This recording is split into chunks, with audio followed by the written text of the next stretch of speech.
I'm a really bad Terry Gilliam fan. A really bad Terry Gilliam fan because I have never seen Jabberwocky. That's going to change today. So thank you for bringing that one. You're quite welcome. Jabberwocky was the first movie that Terry Gilliam directed by himself, and the second movie he directed. The first movie he directed was Monty Python and the Holy Grail, which he co-directed with Terry Jones, right. and then, but unfortunately, and that was kind of a wacky little production, as anyone knows. Anyone who knows that production was not a fun one. Between Graham Chapman's his peak troubles with alcoholism, combined with the fact that it was a low-budget feature, conflicting egos between him and Terry Jones. So it was interesting to see Terry Gilliam just take the reins entirely on his own to make Jabberwocky. Though to be fair, Terry has always had major problems with a lot of things whenever he does a show. I think the only one where I've heard where there was no problem, or at the very least none that I've heard of, was 12 Monkeys, actually. Yeah. About it. Like I said, it's his first one. He's still finding his legs. You can see hints of Holy Grail because everybody's dirty. The fights take a very long time. He tried to make the fights as realistic as he could. They're nasty, dirty, bloody businesses. Though I will say that the story is mostly about one young man's hero's journey with a potato. Okay, first you give me beef. Now you're giving me potatoes. Yeah, I noticed are we going to have carrots thrown in the midst? We'll have a nice stew? There might actually be carrots in this. I don't remember. Oh, I will say it's been a very, very long time since I've seen this myself.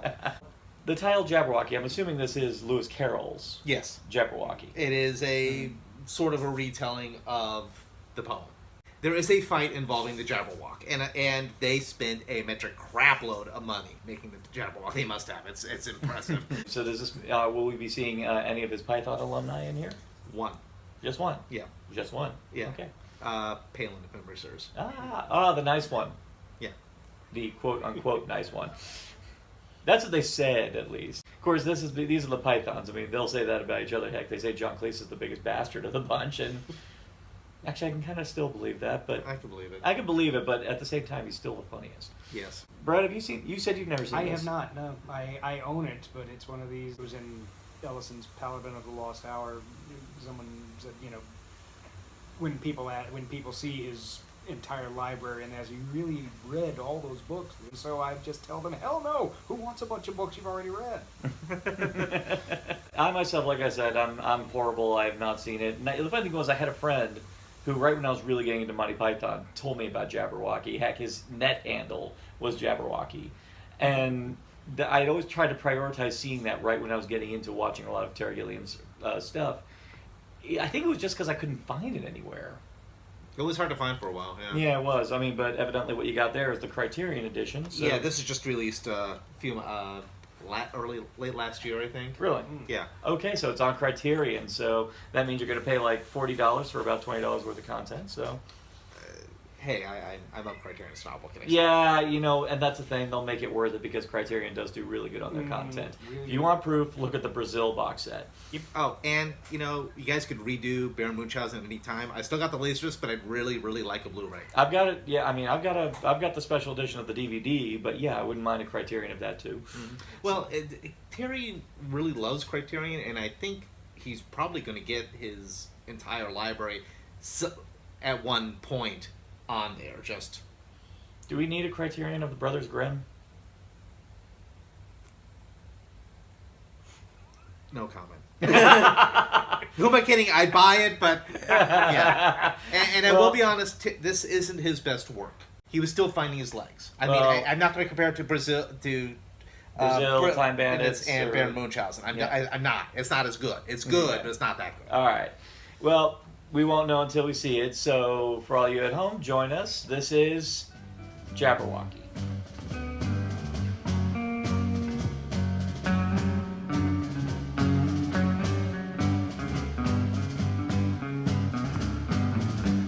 One pill makes you larger and one pill makes you small, and the ones that I present to you the response to Jabberwocky, the film by Terry Gilliam, the ever so wise, the wonderful, Thank you.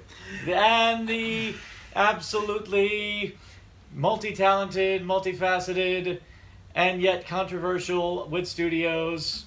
Thank you. And then I can't think of any more. That bit was gonna go. Of all the times we always hear about the difficulties on a set of Terry Gilliam, I'm looking at that going, God, how many problems he probably had making all that. Because there's a lot of detail-oriented filmmaking going on there, especially in all the scenes in the palace. Yeah. Yeah, you got to think about... He deliberately did not put any light. If anything, it felt like it was a spiritual cousin to Holy Grail. Yes, in a very lot of much so. respects. Actually, like Holy Grail, the one thing I gotta say I respect about the way they've been making he made this one as well, they don't flinch away from how truly unattractive that particular time period was. Yeah, one of the things I really liked about it was that, everybody's ugly, everybody's got terrible teeth, everybody's dirty, there's filth all over the place. Must be a king. How can you tell? You haven't got shit all over him. Yeah, Right. and it's not too far off. I'm noticing even when people are just walking down the way, you're seeing like just people emptying their chamber pots. Because that's what they did. Yeah, all over the place. And I'm like going, man, Terry Gillian really wanted to hit home that this is not a glamorous time that people are portraying here. And in the battles, no, they can't see. Yeah. There's one battle where the Red Knight's going, monster, where's the monster? Where's Yeah. I don't see the monster. I don't see Yeah, it." well, yeah, same thing with Michael Palin. Actually, that's another thing. No other movies, very few movies ever really pay much attention to that, about how difficult it is to actually see out of those things. Or the fact that all that crap weighs 100 pounds and you got a 30-pound broadsword and you're just basically desperately trying to swing and hope you hit something. Yeah. It's It's a big can opener, yeah. Yeah. I mean, for all the elaborate staging that we try to do with action films nowadays, in the end, it all boils down to just especially when you're taking on a big, giant skeletal chicken, which is what the Jabberwocky turned out to really be in the end. So, Brett, what was your reaction to it? I did like it. The influence of Grail. He got away from it later on, but I mean, you can see a lot of the same Python-esque humor. Definitely. Yeah. There's definitely a lot of that in there. And not just because of Michael Palin. You can tell Terry Gillian obviously has nothing but contempt for the bureaucracy. It's so simple to just get someone done to say, hey, okay, let's get up and do this. And he's got people deliberating back and forth, congratulating themselves, patting themselves on the back. And we have to have a tournament. Yeah. They all have to die. And at one point they're going, oh, guys, we're running out of knights. Yeah. And Sooner or later. this is supposed to be about taking care of a monster, but that whole idea gets completely derailed because of all the ridiculousness it's taking to get up to that point. And for me, as it was going along, I was like, when are we going to get to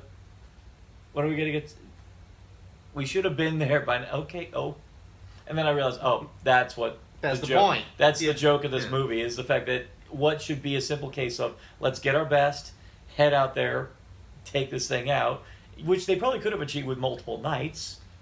Yeah, probably. If they just had 10 knights out there, 5 of them might have died, but, Yeah, all it took was one Michael Palin, one Dennis to take him out. So it's safe to say if they had just stepped up and done that, it would have been fine. But no, we go through all this blood and shit spattered madness in order to get to that point. One of my favorite bits with it was the like you say, the bureaucrats who keep insisting, we cannot kill the monster. It will ruin us if we kill the monster. As long as you keep a source of fear around.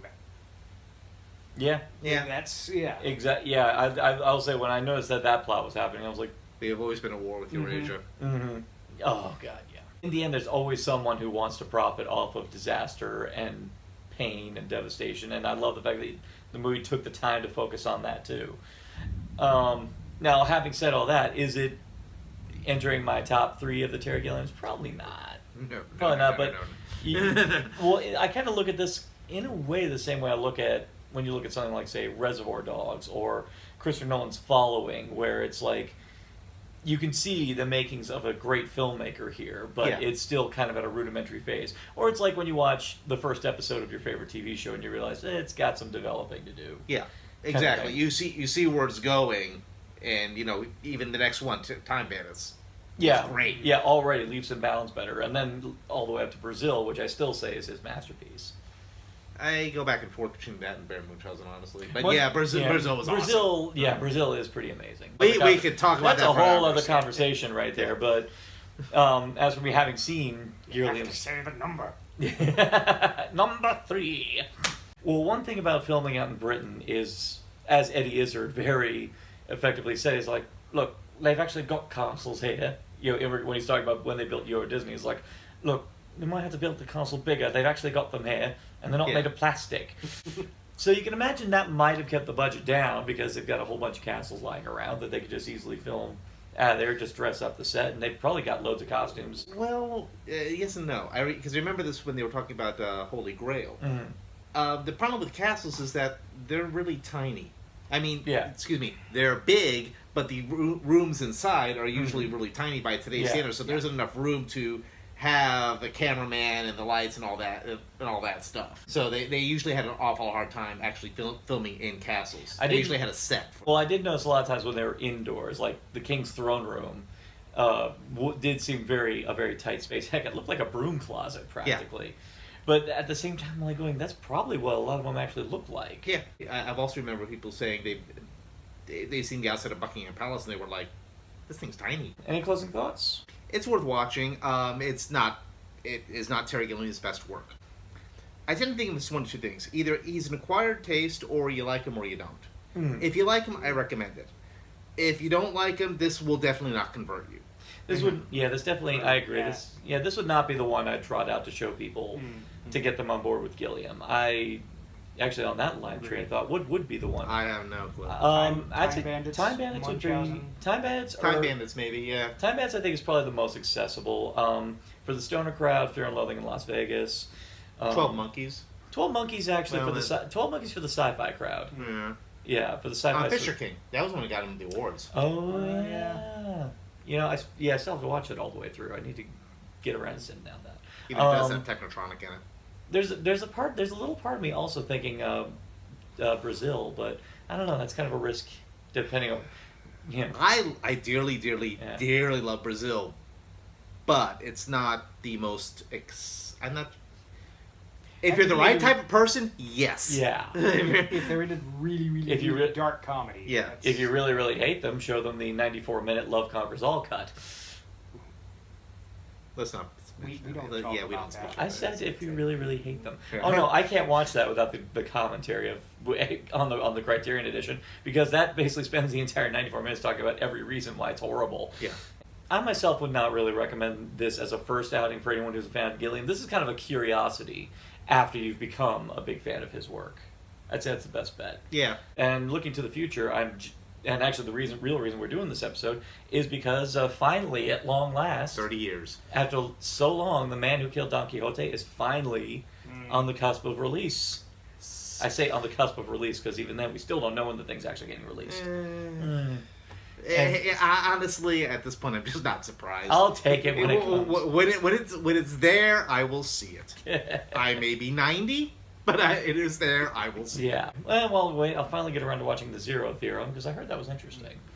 Yeah. Well, we were talking about we were talking about how we're bad Gilliam fans. I have not seen his last 3 movies. I haven't seen Zero Theorem, Imaginarium, and Tideland yet. Yeah, I have not seen Tideland, but then again, I don't think anyone really did. Imaginarium, I actually recommend you watch that one first because that actually feels like a nice throwback to the Gilliam of Brazil, Munchausen, and Time Bandits. It has that same whimsy about it. So I definitely recommend that. I don't know. What about Zero Theorem? Huh? What about Zero? Actually, I've seen heard either. nothing except that it's gorgeous. Okay. Visually, it's and that's another thing. Going back to Jabberwocky, you can definitely rely on this to be a good-looking movie. Yeah. This is a gorgeous movie when it comes to the atmosphere. I even loved watching the scenes where the Jabberwocky kills people, especially in the opening. It was very visceral. Yeah. Oh, well, I love the fact that you could see it from the Jabberwocky's point of view. So Yeah. he's like way high up, And you're you see watching him the grabbing guy. the Yeah, and you're watching this guy like being ripped apart in front of you. It really sells how horrifying this thing is until you get to the inevitable seeing what it looks like, and it's a big chicken. I liked it, but yeah. No. I will say I liked it, but for the tone this movie's going for, the what you're ultimately going to see, it's pretty much what you'd hope to see Yeah. out of it. I'll say it definitely looked better than the Jabberwocky from the TV musical of Alice in Wonderland. Did you ever see the TV musical from the 80s of Alice in... No. Yeah, I rest my case. Was that 80s? I mean, 1980s had hang a big... on, you're not talking about the one with Michael Crawford as the rabbit. Yeah, and with Carol Channing as the White Queen, and Okay. Pat Morita as a goat on a on a train, and friggin' John Stamos as a unicorn, I think. Okay. You're serious. Okay, I am dead friggin' serious. Oh Lord. Oh yeah. Okay. So for anyone who bellyaches about what Disney did to Alice in Wonderland recently, we'll just remind you of that existence. That may be a cinema schlock down the line. But in the meantime, as far as adaptations of Lewis Carroll go, I'm down with this. Yeah. Yeah. So we're all in agreement that this one is On on the the menu. menu.